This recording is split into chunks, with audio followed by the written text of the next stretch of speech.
Allez, on revient sur Boursorama, sur ces dossiers chauds, ces inconnus, ces risques qui peuvent perturber les marchés cet été ou même dans les prochains mois. On voit que les marchés sont quand même agités depuis quelques jours. Pierre Sabatier, bonjour. Bonjour David. Merci d'être là avec nous, économiste et président du cabinet PrimeView. Les marchés qui sont agités depuis 2 jours, donc on a envie de revenir sur des risques qu'on a pour le coup nous identifiés. On va vous faire réagir. 3 risques qui peuvent peser dans les prochaines semaines. On l'a vu il y a quelques jours là, la question de la communication. C'est intéressant, la communication, l'action des banques centrales, l'impact que ça peut avoir sur les marchés financiers. On l'a vu, ce problème de communication avec Mario Draghi, entre les marchés et Mario Draghi. Un commentaire qu'il a tenu, c'était au Portugal, en disant que les forces déflationnistes, elles ont été remplacées par des forces reflationnistes. Et là, tout d'un coup, c'était mal interprété. Les gens se sont dit, les investisseurs se sont dit, voilà, mais il y a un changement de politique monétaire. Et là, on avait quand même vu, c'était violent sur l'euro, c'était violent sur les indices boursiers. C'est pas si anodin que ça comme épisode. Non, forcément. Alors, 2 choses quand même. On peut s'interroger sur ce qu'il avait mangé au déjeuner quand même, parce que pour substituer des forces déflationnistes par des forces reflationnistes aujourd'hui, alors que l'Europe n'en est qu'au début de son rattrapage, quand même, il faut constater que les taux de croissance sont atone depuis maintenant quelques années. On constate à peine les prémices en fait de rebond. Je pense que c'est très clairement 8 à 9 en zone euro en croissance. Oui, mais quand vous n'avez pas beaucoup cru, ça s'appelle un effet de base. Quand vous n'avez pas beaucoup cru auparavant, en fait, c'est du rattrapage. Reprenez l'Espagne. L'Espagne a 3% de croissance. C'est logique qu'on a autant décru au préalable. Ça ne veut pas dire que le taux de croissance potentiel espagnol est de 3%. Tout de même, pour revenir à cela, deux commentaires. Le premier, je pense que c'est pour le coup de la com. Mario Draghi a simplement dit à tout le monde « je suis le patron ». Est-ce qu'il croit à ce qu'il a dit? J'y crois pas. Enfin, en tout cas, ça serait vraiment très très surprenant au regard en fait de l'analyse des fondamentaux, qui sont certes meilleurs, mais encore loin d'être des signes qui correspondraient en fait à des signes de surchauffe. Donc, il a simplement dit je suis le patron. Il connaît ses fondamentaux. Oui, bien sûr. Mais là, qu'est-ce qui se passe? Il se passe que les marchés européens ont monté 36% en ligne droite sans aucune respiration depuis 1 an. Depuis le Brexit, les marchés européens ne font que monter. Et je dirais que c'est assez inédit d'un point de vue historique. Depuis une trentaine d'années, il n'y a eu que 3 fois, ou que 2 fois, hormis en fait l'épisode actuel, où on a connu en fait une hausse aussi forte des marchés sans aucune respiration. Mario Draghi a simplement dit « Attention, les armes ne montent pas jusqu'au ciel. Vous avez joué en fait le fait que la Banque centrale était derrière vous pendant, je dirais pendant toujours, c'est-à-dire qu'elle serait toujours là. Et en gros, il reprend la main sur les marchés en donnant un message assez clair aux investisseurs. Le patron, c'est moi. Si je décide d'arrêter, j'arrêterai. Du coup, il faudra que vous réallouiez vos portefeuilles en conséquence. Mais après, la probabilité de réalisation de ce scénario, à savoir que la politique monétaire de la Banque centrale européenne devienne restrictive dans les mois à venir, mais notre probabilité, elle est quasi zéro. Ça crée la confusion de décalage entre l'annonce, effectivement, les propos qu'il tient et l'action qu'il mène derrière. Et de ce quiproquo-là peut naître justement des ajustements de marché, peuvent entraîner des décrochages de marché. Des respirations, mais David, David, qui sont peut-être plus fragiles qu'ils en ont l'air.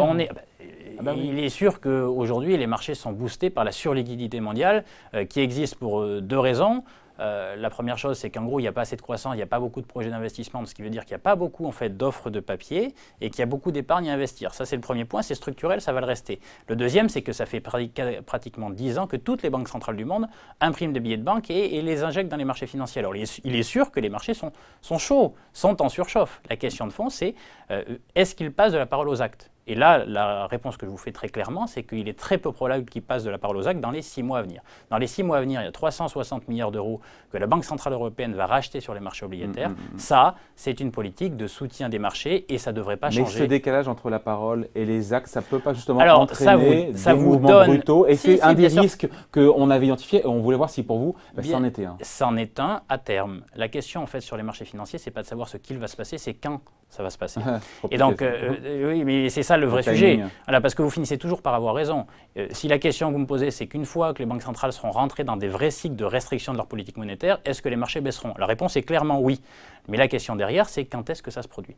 Et là, aujourd'hui, les fondamentaux nous paraissent très loin d'être suffisamment solides pour aller vers une vraie restriction de la politique monétaire, et encore plus en Europe qu'ailleurs. Ouais, on parle effectivement de l'Europe, il y a aussi les États-Unis. Alors, ce n'est pas la même configuration pour Janet Yellen, mais il y a aussi un luxe de prudence qu'on a vu de la part de la présidente de la Fed, en rappelant que les phases de normalisation monétaire par le passé, ce n'était pas un long fleuve tranquille non plus. Non, mais bien entendu que non.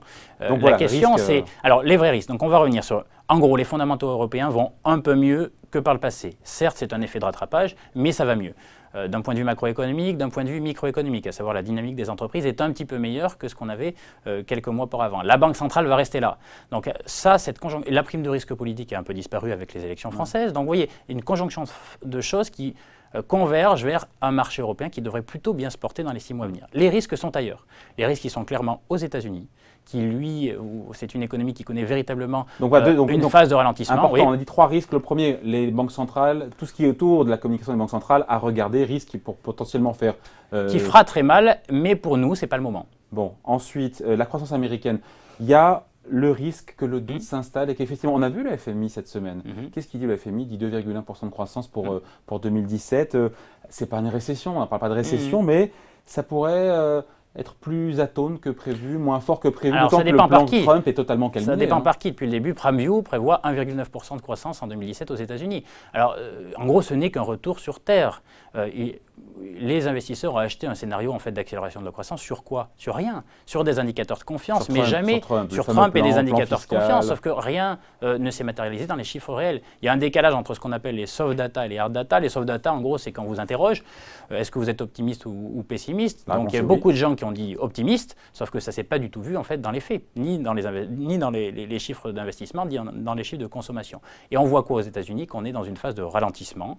Et la question qui va se poser, c'est est-ce que cette phase de ralentissement se termine in fine par une récession, une vraie fin de cycle, puisque l'économie américaine connaît un cycle positif depuis longtemps, ou pas. Et là aussi, c'est la question du timing qui l'emporte. Les signes de ralentissement, on a quelques indicateurs avancés qui peuvent nous inquiéter, c'est-à-dire que la consommation, notamment dans les bars, restaurants, aujourd'hui est en train vraiment de ralentir, donc ça c'est un premier signe avant-coureur. L'investissement aussi, la distribution de crédit aux entreprises est en train de ralentir, donc ça nous oriente véritablement vers le ralentissement. Pour nous, il restera graduel dans les 6 mois à venir. Graduel, ça veut dire qu'on devrait être autour de 1,9% de croissance. Mais ça veut dire que c'est pas accélération. Ouais, mais ça veut dire, est-ce que pour le coup, quand on a 1,9% de croissance, est-ce que l'économie américaine a besoin ou pas d'un stimulus, d'un soutien fiscal budgétaire? Fiscal, budgétaire, ça c'est de la politique. La question de fond de l'économie américaine, c'est la politique monétaire aussi. C'est-à-dire que notre scénario est un scénario en fait assez neutre pour les États-Unis, ralentissement comme prévu, selon nous, qui va se matérialiser et qui va se poursuivre. Ça se terminera par une fin de cycle. Non, c'est pas Trump. Non, c'est pas Trump. Enfin, en tout cas, pour nous, c'est pas Trump. Le vrai risque, c'est Janet Yellen.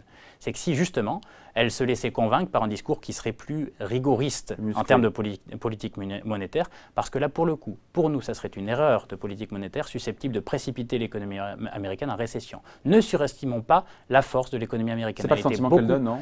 Alors, pour l'instant, on lui fait confiance. On lui fait confiance puisque voilà, dans les 6 mois, notre scénario reste celui de plus 1,9% de croissance. C'est ni top, ni catastrophique. Simplement, ça va nous faire des taux d'intérêt qui seront faibles, des croissances bénéficiaires qui vont avoir tendance à se tasser. C'est neutre pour la bourse américaine, mais du coup, ça ne va pas amputer, je dirais, la dynamique du marché européen. Donc, globalement, les États-Unis, c'est un risque, certes, mais qui, là aussi, ne devrait pas se matérialiser. Dernier risque qui pourrait perturber les marchés ou les plomber, le pétrole. On s'attendait tous, tout le monde disait, oh là là, avec ce qu'a fait l'OPEP. En plus, pour une fois, les baisses de quotas, les baisses de production sont tenues par les Russes, par les Saoudiens et les autres. Sauf qu'on a quoi? On a 17% de baisse du prix du baril de pétrole depuis le début de l'année.